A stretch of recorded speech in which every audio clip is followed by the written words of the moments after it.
NEET 2010 December 21 notification வெளியிட்டாங்க. அப்பொழுது மத்தியில் காங்கிரஸ் தலைமையில் கூட்டாட்சி, திமுக மத்திய அமைச்சர்கள் இடம்பெற்றிருந்தது. அதுவும் திராவிட முன்னேற்ற மத்திய அரசாணை வெளியிடப்பட்டது.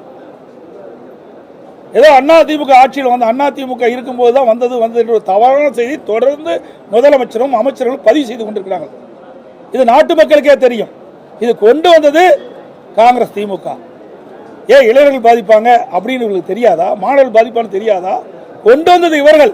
அதை தடுப்பதற்கு நாங்கள் கடுமையான முயற்சி எடுத்தோம். ஆனால் முடியவில்லை. நீதிமன்றம் சென்று விட்டது.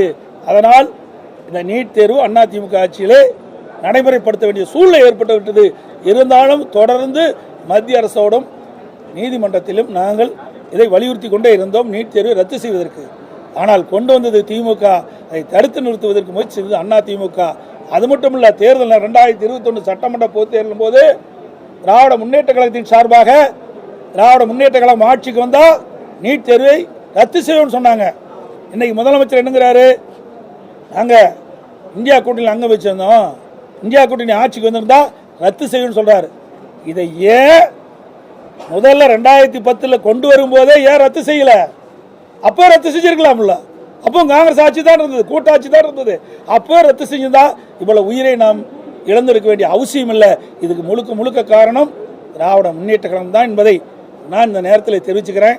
அதோட இன்னும் சொல்றாரு, எப்போ பார்த்தாலும் திமுக காரரும் திமுக கூட்டணியில் அங்கம் வைக்கின்ற கட்சியெல்லாம் அண்ணா திமுக பாரதிய ஜனதா கட்சியோட கூட்டணி, அண்ணா திமுக பாரதிய ஜனதா கூட்டணி. எல்லா அறிக்கையும் கம்யூனிஸ்ட் கட்சி சேர்ந்த அறிக்கை விடுறாங்க, விடுதலை சிறுத்தை கட்சி சேர்ந்த அறிக்கை விடுறாங்க. இன்றைக்கு முதலமைச்சர் இப்படி துடிதுடிக்க பேசுறார். ஏங்க நாங்க கூட்டணி வச்சா நீங்க எங்க பதறீங்க? முதலமைச்சர் சட்டமன்றத்தில் ஏன் கோவப்படுறீங்க?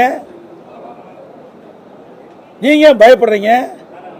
அண்ணா திமுக யாரோடாலும் கூட்டணி வைப்போம், அது எங்களுடைய விருப்பம், எங்களுடைய கட்சி நடைபெறுகின்ற சட்டமன்ற பொது 2026 சட்டமன்ற பொது தேர்தலில் வெற்றி பெற வேண்டும். ஒவ்வொரு கட்சியும் வெற்றி பெற வேண்டும் என்பதுதான் கூட்டணி வைக்கிறீங்க. நீங்க எப்ப பார்த்தாலும் பலம் வாய்ந்த கூட்டணி நீங்க சொல்றீங்களே, அது மாதிரி நாங்களும் அண்ணா திமுகவும் பலம் வாய்ந்த கூட்டணியை 2026 சட்டமன்ற தேர்தல் அமைப்போம். நிச்சயமாக வெற்றி பெறுவோம்.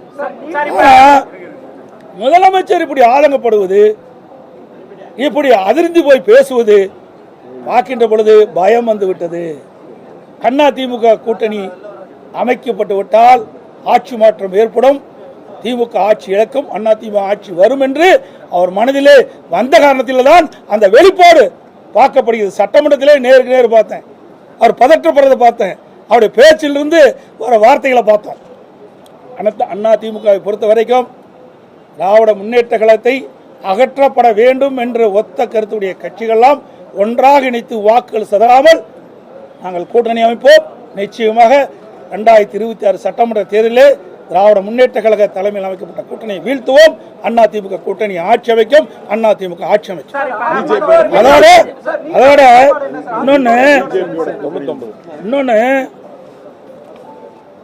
திரு கருணாநிதி அவர்கள் பாரதிய ஜனதாவோட கூட்டணி அமைக்கும் போது 99 அமைக்கும் போது ஒரு கருத்து சொல்லியிருக்கார். ஊழலை விட மதவாதம் என்பது கொடுமையானது அல்ல. திரு கலைஞர் அவர்கள் திராவிட முன்னேற்ற கழகம் பாரதிய ஜனதா கட்சியோடு கூட்டணி வைக்கின்ற பொழுது அவர் சொன்ன கருத்து, ஊழலை விட மதவாதம் என்பது கொடுமையானது அல்ல அப்படின்னு அவர் கருத்து சொல்லியிருக்கிறார்.